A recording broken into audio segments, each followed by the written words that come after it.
We're back, baby. It's the Horns Up Talking Texas podcast. Fisher Tosopoulos, DJ Nikki Snacks Kreider. I'm on my mic now. I think that does sound better if you guys a little bit. Cool. DJ Nikki Snacks Kreider. We're back, gentlemen. Great news this past weekend. A lot of recruits, a lot of transfers coming in, a lot of potential coming in. Dwayne Aquina was thought to come on as the defensive analyst. The Arizona Wildcats have since replaced Jed Fish with the former head coach at San Jose State. What is their mascot? The Spartans? Is that what they are? The Trojans? They look like some kind of Greek medieval theme. I almost said the San Jose State Sharks, which obviously is not the case. That is a simple hockey team. But I forget their mascot. But the San Jose State coach is now going. I think it's the Spartans. The Spartans, right? They're going. Well, he's now going to be an Arizona Wildcat, which throws a bit of a monkey wrench into, which is good because Johnny Nansen, our new co-defensive coordinator, is not going to be the head coach there. We get to keep him.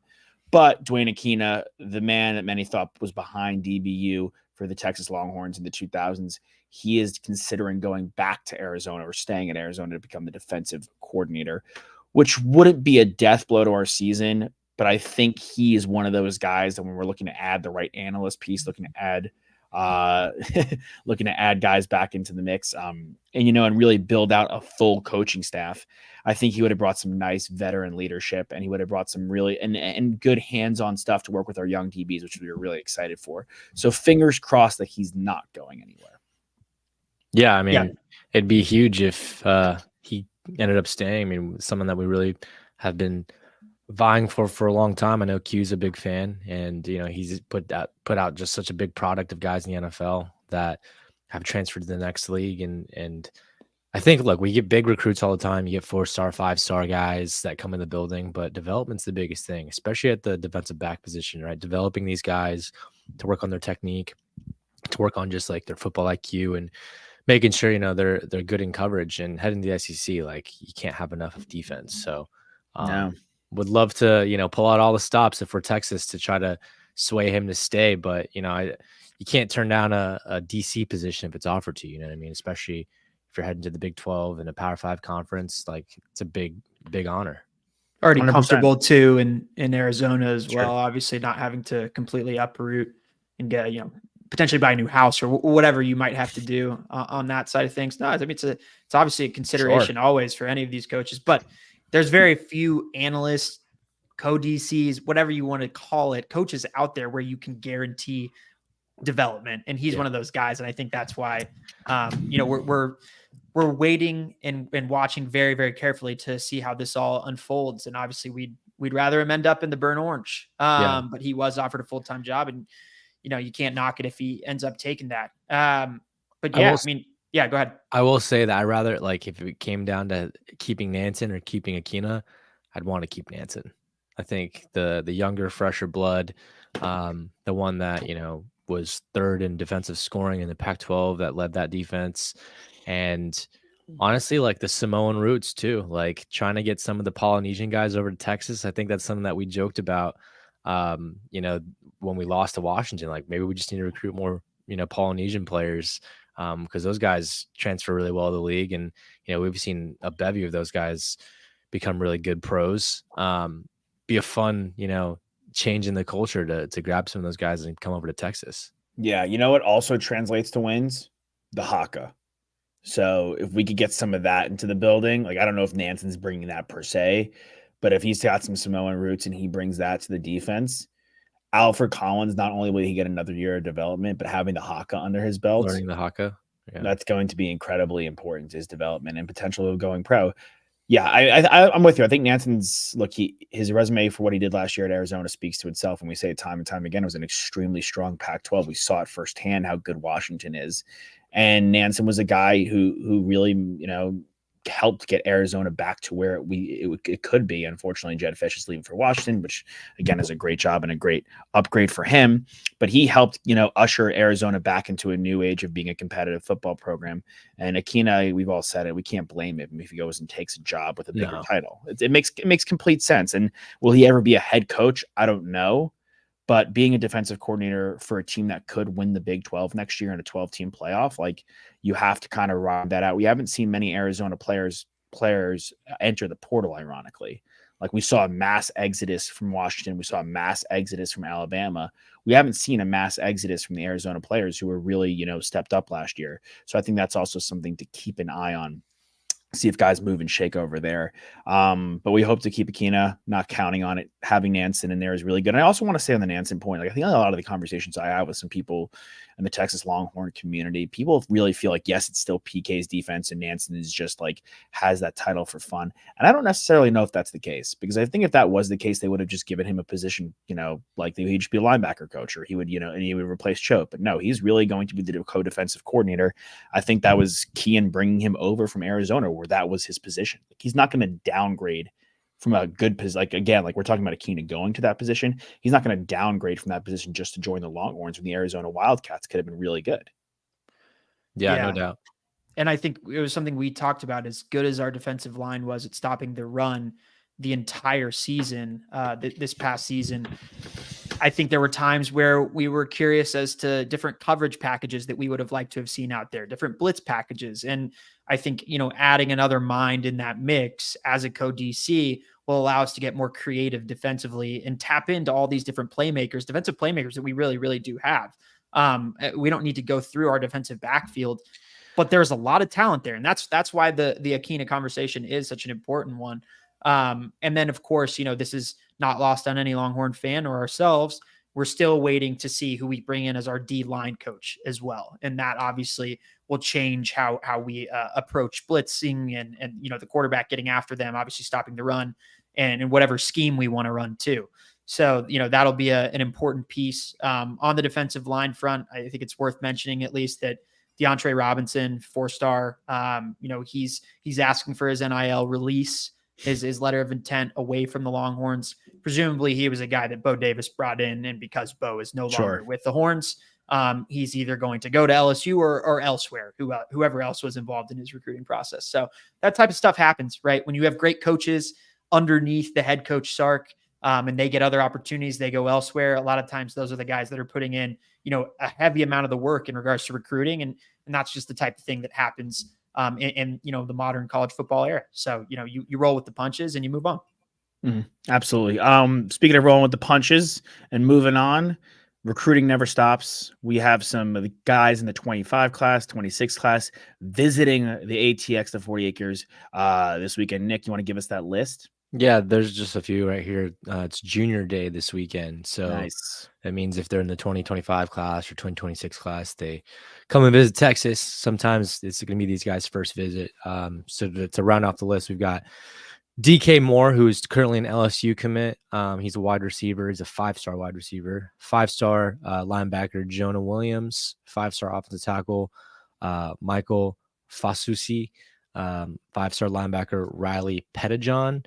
5-star 2026 athlete London Smith. 5-star 26 edge Kevin Ford Jr. And then 4-star cornerback Jabori Antoine. So a lot of big names heading in there. I think it's a crucial week to get them in there early and kind of establish a bond between them, because as we've seen in years prior, that when guys kind of gravitate towards a guy that is also committing, kind of like Colin Simmons and Anthony Hill, like these guys become friends like on these recruiting visits. And so a lot of these decisions get affected by that as well. Mm-hmm. Absolutely. And some of the guys you listed, were the Texas guys, like DK Moore. He's not only is he the top receiver and not only the top player in the state in some rankings, he's also a Texas guy. And we talk about it time and time again. Like, you can't take for granted your own backyard. There are still competitive teams coming into your backyard that are not even in Texas. Like, he's an LSU commit right now. So a Duncanville guy like Colin Simmons, Alex January, who we've really been highlighting over the last month, going in and getting a guy like DK Moore and trying to get him to flip is huge. You have guys like Fasusi, who's the offensive tackle. He's Louisville. That's big. Jonah Williams, outside linebacker. Like, we had Ohio State come in to Houston, North Shore High School, get Devin Sanchez. They got a corner from us. Like, and we have to treat all these Texas guys like they're our guys to lose, as it should be. So I think it's an important weekend, and hopefully it's a fun weekend. Hopefully, who would you guys want showing you around from the team? Other than Bert Auburn for Utah. I mean, I think my answer that replaces me answering Bird Auburn for everything is now just going to go to Ogbo. Every single time you ask me something, I'm just Ogbo. Yeah, Malik Ogbo. It's my guy, Ogbo. It's just a given. Yeah, I think I would probably go. I would want like a good veteran presence. I think Anthony Hill though is a valuable piece considering he's just won, freshman All-American. He's a top rated recruit. He just had a lot of success playing as a freshman for the Texas Longhorns. So yes, you want some veteran pieces. So maybe an Alfred Collins, a guy who's been there for a while, but Jay Barron, a guy who just stayed, and took on the sevens like we spoke yesterday, but also a guy like Anthony Hill, who's had some success a lot of success as a freshman, as a 5-star player. Like he's a guy I would want in that mix too, to help get these guys being like, look, like, if you're good and you're ready to go, you're going to play right away, especially on defense. Like, look how many freshmen played on defense, look how many sophomores played on defense, and even wide receivers, the best player plays, and the best player, and all these best players stay. So Jonte Cook in there for DK Moore is massive. I think that's a big piece to get in there. I was going to say Jonte Cook, and I was going to add in Jaden Blue, both guys who were not, 1, 2, or 3s on the depth chart going into the season, but ended up, seeing time, and especially Jaden Blue, was crucial in our success down the stretch. So both those, any skill position guys, they're young, they're very vocal. They love the Longhorns. Like they seem like they know how to have a good time. Like those two guys, especially, I would be looking to be leaders for some of those potential newcomers who are stepping onto the 40 acres, juniors and seniors.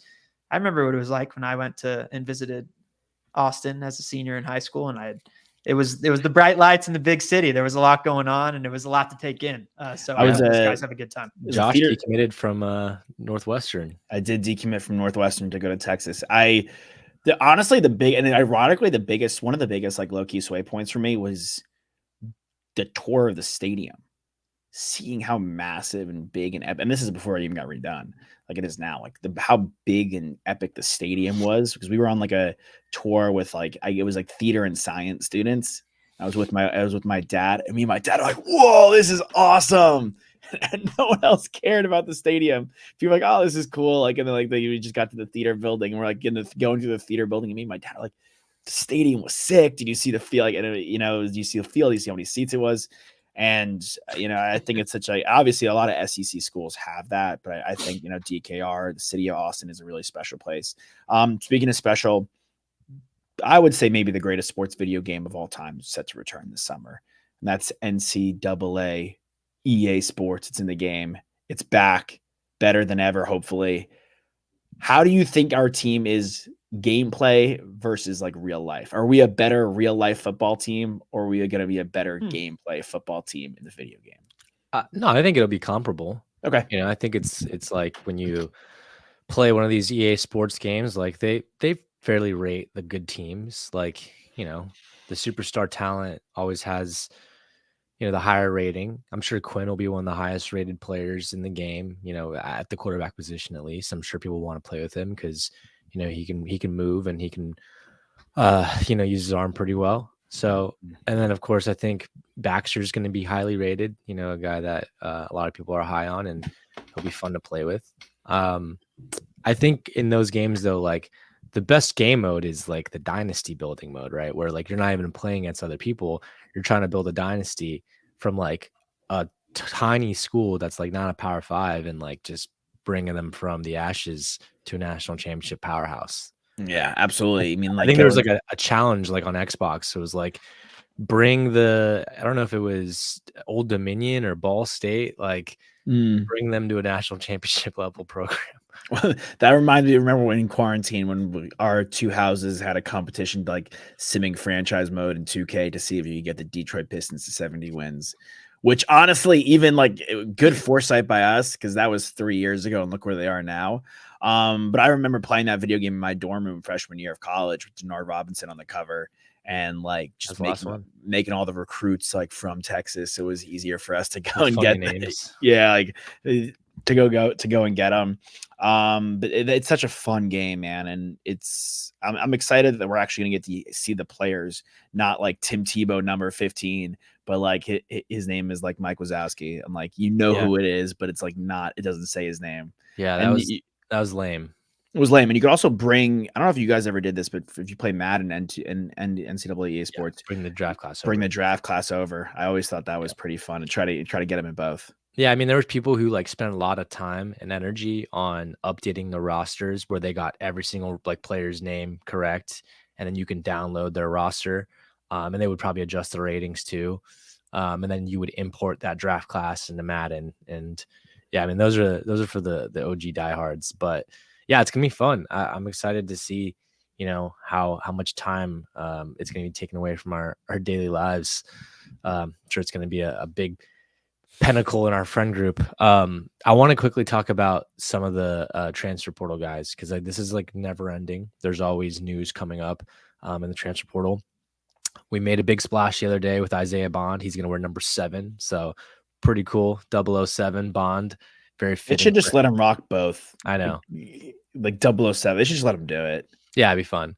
But nonetheless, we're still in the mix for another wide receiver who also plays the slot, Silas Bolden from Oregon State. And not only did he visit Texas, apparently Texas is the front runner to land him now. So that'll add another transfer wide receiver into the mix to already go with Matthew Golden, Isaiah Bond. And then, of course, we brought in Ryan Wingo. We have Jonte Cook. We have Ryan Niblett. We've got DeAndre Moore. I'm sure there's others that I'm missing as well. But it's a very deep wide receiving room. So it does give me a little bit of anxiety just, with how transfers go, and, guys will want more playing time. But at the end of the day, we say this all the time, best guy plays. And if he makes the world of a difference, then, it's going to make our offense that much more dynamic. And Silas Bolden is one fast receiver. So it'd be huge. And then, of course, the tight end position's one that we've been, ailing at since we've lost Jatavian Sanders. And, we've been talking about Nye Black from Bama, but another guy just got thrown in the mix, Stanford's tight end, Ben Urasek, who has a career 108 receptions and 1,300 yards. So he's one of the more talented, productive tight ends in the portal. It'll be a grad transfer. So he'll be a one and done type guy, but, it could be a really good, buffer until we, get our guy from the 2025 class that's supposed to come in from Georgia. So yeah, I mean, recruiting game never ends, and we're going to be talking about this kind of stuff, I feel like, until, March or April. Yeah. And you'll still see some decisions. Like, we don't know what's going to happen with Jim Harbaugh. Like, if Jim Harbaugh leaves, like, we could see some exodus at Michigan too. Like, and like, again, we brought up Arizona, and, it does, I guess it gives me anxiety about the receivers, but in some ways not really. Like, because you said it, the best player plays. And if they're producing, like, who cares? All I care about is winning football games at the end of the day. So if Isaiah Bond and Matthew Golden and the Oregon State kid, if he comes and we bring him in, and that eats into DeAndre Moore's playing time, and he's a really talented kid, but he has to transfer because he's not getting his touches, like, sucks. But like, hey man, like, best player played and we won games. Like, I can't complain here. And that's how it's going to be in this day and age. And you just got to be able to you have to be able to hit home runs on the really great guys like the Wingos and the Cooks, the two guys that we really think can be super special that are underclassmen, and make sure that Jonte Cook is A, developing, and B, getting touches if we do bring in this wide receiver room. It's also like let's see how Sark does. Like, can he change it up? Can he adjust to our personnel? Like, we don't have Sanders. We don't have a clear-cut 1-2 guy like Worthy and Mitchell, but maybe we have a bunch of guys who are really eager to get into the mix and worthwhile to see some playing time. And we could do it like we've discussed running backs in the past, like fresh legs, like rotate like 5 or 6 guys into the mix. And maybe, we don't have like a 1,400-yard receiver like some of these are like Malik Neighbors, but we have like a bunch of guys with 600 yards, 500 yards, 700 yards. And that's okay with me too. Again, as long as we're winning football games. And that Stanford tight end, A, that's the most Stanford name I've ever heard in my entire life. Ben Urasek. B, he sounds like just like he sounds like a Tessopolis, like lunch pill, type guy right there. Well, it's round sack to work. It's surprising that he wanted to finish up, graduate at Stanford, and then take his talents elsewhere to another Classic university. Dude. No, the interesting thing about Bolden, I think, is Bolden's 5'8". He's a small guy, but like Nick said, he's very, very fast. He returned kicks and punts last year for the Beavers. So you don't know none of us know the conversations that Sark or any of the rest of the coaching staff is having with him. he might have been approached to be like, hey, you're going to be our Trindon Holiday, like what he was for LSU way back when. You're going to be our gadget guy like Keelan was. You're going to return kicks. You're going to return punts. You're going to take him to the house every single time. You're going to be a threat. And that's what's going to make you stand out when the NFL is looking to draft guys. It might not be because every guy has a different skill set, right? And not every wide receiver in college football that's good can become a wide receiver in the NFL. There's a finite amount of teams, but guys can make an impact on special teams as a return man. We've seen it, right? Devin Hester obviously was a good corner, but what is he most known for? He's known for taking, punts and kicks to the house. So we don't know those conversations. And I think Bolden, like presumably of all the guys that we've brought in, despite the fact that all of them are fast, he's a guy that's already been back there, returned kicks and punts. And I love that. Yeah, it's a good point too. I mean, a lot of guys look at their current situation and they say, okay, what place is going to give me the best opportunity to make me a pro next year? Because really got one more crack at it. And if Texas's pitch is like, look, we're gonna basically exploit all of your talents, not just in the receiving game, but making you dynamic and making teams not want to, miss you in the return game and just like using you as a gadget player, then that's probably music to his ears. And Sark usually unlocks the most out of his guys when it comes to athletic ability. I mean, we've seen what he's been able to do over the course of his career. So yeah, I see exactly why we're the front runner. But I just, I do want to take a step back and say it's a crowded receiving room. So I want to make sure that those young guys are okay. I don't think same reservations, I think, about Evan Stewart, right? Like when we first heard the news about him, it was like, okay, it's another guy in the locker room. Of course, there were also ego things and concerns that I feel like are a little different with Bolden. Sure. Let him go to weird Eugene. And I shrugged at the Devin Hester thing when you said he was a DB, because I was like, Jesus, dude, that guy was such a sick athlete. Like I thought he was because he was a DB, then he was listed as wide receiver too. And he played receiver as well. Yeah, he did everything. And no, not to mention Bolden, like what if his tape as a gunner on the outside on our punt team ends up being what gets him, picked up by an NFL roster? You never know. Schooler's on the Patriots. Like he's made a career off of it. You did mention Eugene. I wanted to throw out there. We had talked, I think maybe last week when Jabbar Muhammad had entered his name into the portal. I think he's down to 3 choices: Oregon, Texas, and Alabama. So we're still in the mix there, which obviously that guy's a really talented DB, and he's got a cousin on the team who's also very, very talented. I think it's a little bit different with defensive backfield depth, where it's like, I don't care. I want all of them. Yeah. And we just want to run as many guys as possible out there, because that is a tough position to play. And if you have guys that are at 100% energy every single snap, we're all the better for it on the defensive side. So that'll be one to kind of keep our eye on. A lot of good competition there. Some account called Go Ducks said that his comment about Oregon was, Oregon's building something really special. So maybe they are, maybe they aren't, but so are we. Yeah, I love random accounts, like, and what their quotes are from these guys that are just not their quotes. I think it's a good go, Nick. There's a reason for all 3 of those schools for him to go there. I mean, the glaring one is that he's following his head coach DeBoer over to Bama, and that makes the most sense. Right. Texas playing with his cousin, and of course we probably have a good pitch to let him start right away and be our premier cornerback. And then Oregon, they're building something special. So yeah, well, no, he doesn't have to leave the Northwest, and Lanning's a great defensive mind. I like our shot. They're from Texas. The PM I like our shot there, and it would be interesting to see if DeBoer can wrangle him in and have him come with him. But the Muhammad's on the outside, like, we would have some really fun potential promos to cut, of course, for this upcoming year, which we spoke about it with Golden and Bond. All right, gents, we will see you guys for tomorrow's show. Won't be a live one, but it'll be a fun one. I think it's something that the people will very much enjoy. And don't forget to watch Horns Hoops tonight against the UCF Golden Knights. I forget all these new teams that have joined the Big 12, and it's only for 1 year. But hopefully we get a win at home at the Moody Center and get back. Couldn't even talk about the West Virginia game. It was so pitiful. I just forget about it. Well, hopefully this is a game that we can talk about. Hopefully it's a game we can talk about. Fisher DeSopoulos, the DJ himself, Snacks Man, Kreider. We'll see you guys next time. Hook 'em.